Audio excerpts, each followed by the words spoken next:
The reason why it's hard to dissolve that anxiety on your own when you're in the middle of the storm is because it's usually sourced to something that has nothing to do with the exam. And you can't quite get there because you're trying to study for your exam. If you are looking at the bar exam a week from now, you may be in one of two camps.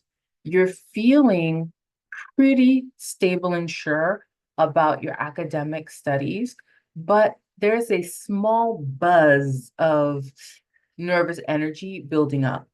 Or you are completely not confident at all. You feel like you may as well just postpone or just not show up to the exam because you don't think that your studies went well, that you remembered anything well, or life is happening around you, making it just emotionally untenable to sit for the bar.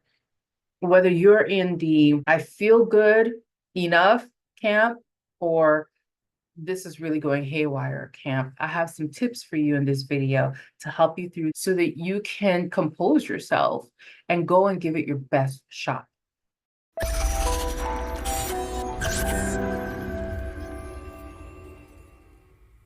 Hi, I'm Jennifer DeClaire, bar exam mindset mentor and attorney life coach, helping you to beat this bar exam and build a law life you're absolutely in love. If you are feeling pretty certain, academically speaking, kudos to you. It means that you've pretty much figured out how you best learn. You've tackled your studies in that way. You've kept a relative balance with your life and studying, and you're probably scoring well enough on your practice questions. So basically, you feel fine, but there might be this slight buzz of anxiety that's growing. Now, if you have a wildfire type hurricane level of anxiety right now, your part is coming. Stay tuned. I'll talk about what's happening with you. But if you're feeling pretty stable, sure, but there's a slight buzz of anxiety, a few little tweaks will help you out. Now is not the time to go deep diving into worst case scenarios when it comes to this buzz of anxiety.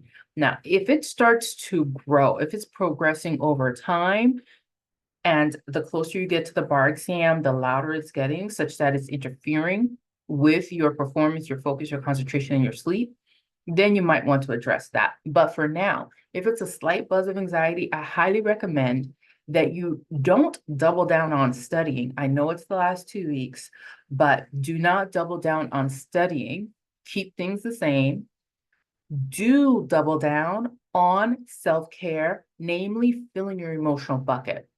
Now, self-care is not just, oh, go get a pedicure, oh, go get a massage. Yes, these things can be self-care for you, but it's not self-care for everyone. You actually want to dial in on what are your highest ranking needs. There are 6 basic needs that will, if met, fill your emotional gas tank. And now on full, you can tackle the bar exam and give it everything you've got emotionally, mentally, physically, because your gas tank is full. If you've been neglecting yourself, studying in a way that doesn't suit you, isolating yourself when one of your highest needs is community and connection, right? So knowing what those highest needs are is important because it actually informs how you're going to go about studying. So some people, their highest need is, let's say, stability and comfort, and they find that when they're able to seclude themselves, be in solitude, manage their own schedule without interruption from anybody, that feels the best to them because their need for that stability, security, and the comfort of a stable lifestyle far outweighs their need for connection. You need to find out what your highest needs are so that you can go about bar prep in a way that works for you, that fuels you, that fills up your gas tank. And most importantly, in these last 2 weeks, you need to know those highest ranking needs so that you can double down on the activities that meet those needs. So below is the worksheet that you can use to find out which of these 6 is your highest. And then once you've identified the highest one for yourself or the highest 2, you will engage in the activities that meet those needs. And that is your self-care.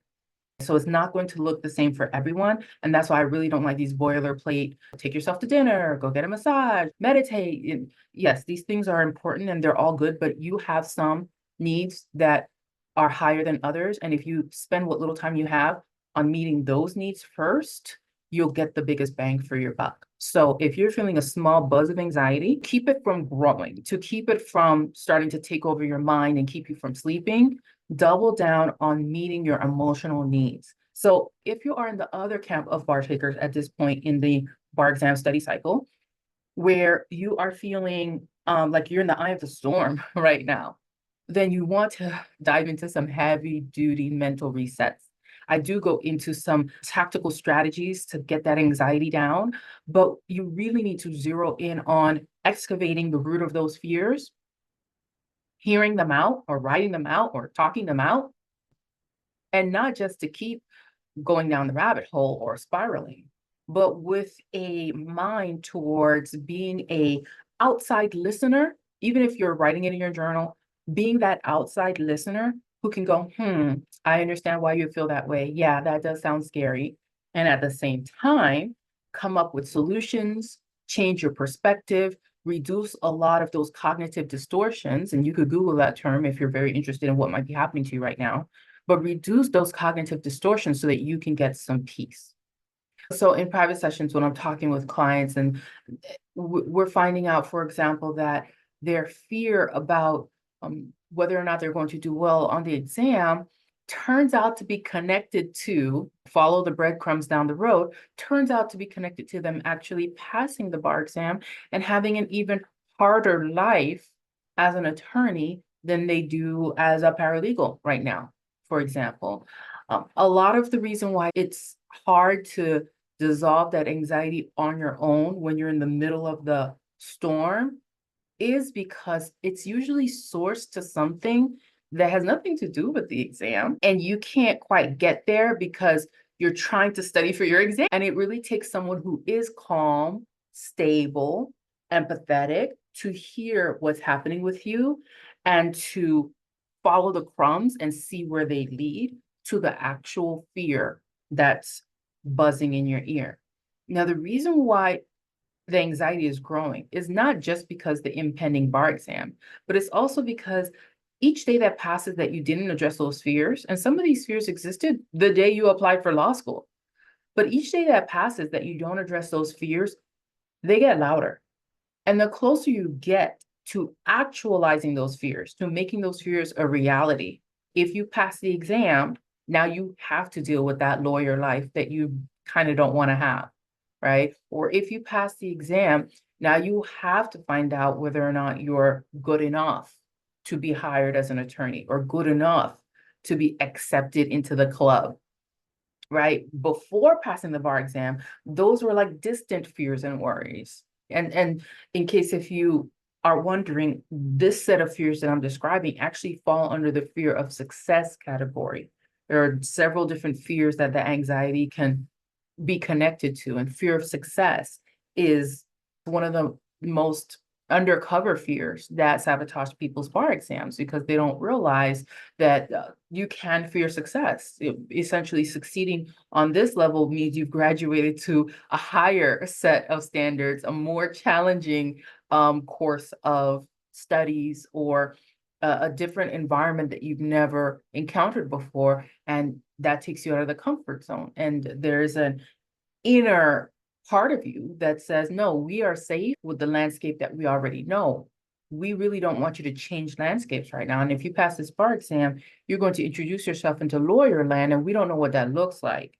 And that's what the fear of success is going to show up as, is you have anxiety. You don't know why you feel anxiety, but it's growing louder the closer you get to the bar exam. And it's because you are getting to the threshold where you cross over into the thing that that inner self is like, we don't know what's over there. Why don't you stay over here? Okay, that's fear of success. There are tons of different fears that could be sourcing this anxiety you're feeling. Finding out what the fears are and dissolving them is going to help. And it's actually not this long and involved process. Sometimes it's something as simple as a worksheet or two, where you just dump your thoughts out on the paper. If you're carefully guided with the right questions, you can get at it and start to get some perspective and calm that voice down, which is what you need to do if you're in the eye of the storm of anxiety right now. You need to get at the source of anxiety and calm it down, answer it, give it a solution so that it stops kicking up dust in your brain. It's making a fuss because you're not paying attention to it, like a toddler, basically. So if you could just walk through all the questions and answers to try and discover what the things are that you're afraid of. If you don't want to do any of that stuff on your own, because I get it, looking your fears in the face can be scary, are scary. They're fears for a reason, right? If you don't want to do any of that on your own, then watch till the end. I'm going to offer you an opportunity to dial in your anxiety reduction and raise your score, those last few points that may make all the difference in you passing or failing. I'm also including below a workshop that you can walk through it with me. A decrease anxiety, raise your score. It's down below. The best medicine is prevention, really. And so we will give you a morning routine and an evening routine that you can do so that you can basically prevent it, fortify yourself against any anxiety thoughts rising up. Okay, so we can do that. So look below for resources. But the person who is in the middle of that anxiety storm is definitely going to want to get to the root of the fear, answer the fear, give it a solution, give it a reason why it doesn't have to be worried right now. Even if that reason is, I see that, yeah, I could see why that would be scary. Okay, but that doesn't affect the actual bar exam itself. So how about we table that until the week after the bar, and then I promise you we'll sit down and we'll work through that and make sure we come up with a very satisfying solution for you. What do you say? And this is you talking to yourself, because there's a part of you that's screaming, and that's the cause of the anxiety. That part of you that's feeling ignored, that's screaming right now. So listen to it. And if it's a problem that doesn't have to be solved today, see if some of that self-talk can help to just calm yourself and go, oh, no, we're going to worry about this after the bar. I promise we're going to worry about it after the bar. We are going to have that talk. Okay. So try these tips. Okay. You use them below, and we'll get you right for the exam itself. Keep looking for the videos that are coming through on this channel. I will be releasing a special meditation for you the weekend before the bar, so that you can use that meditation to keep yourself in a calm and centered place as you go into the bar exam testing room. See you in the next video.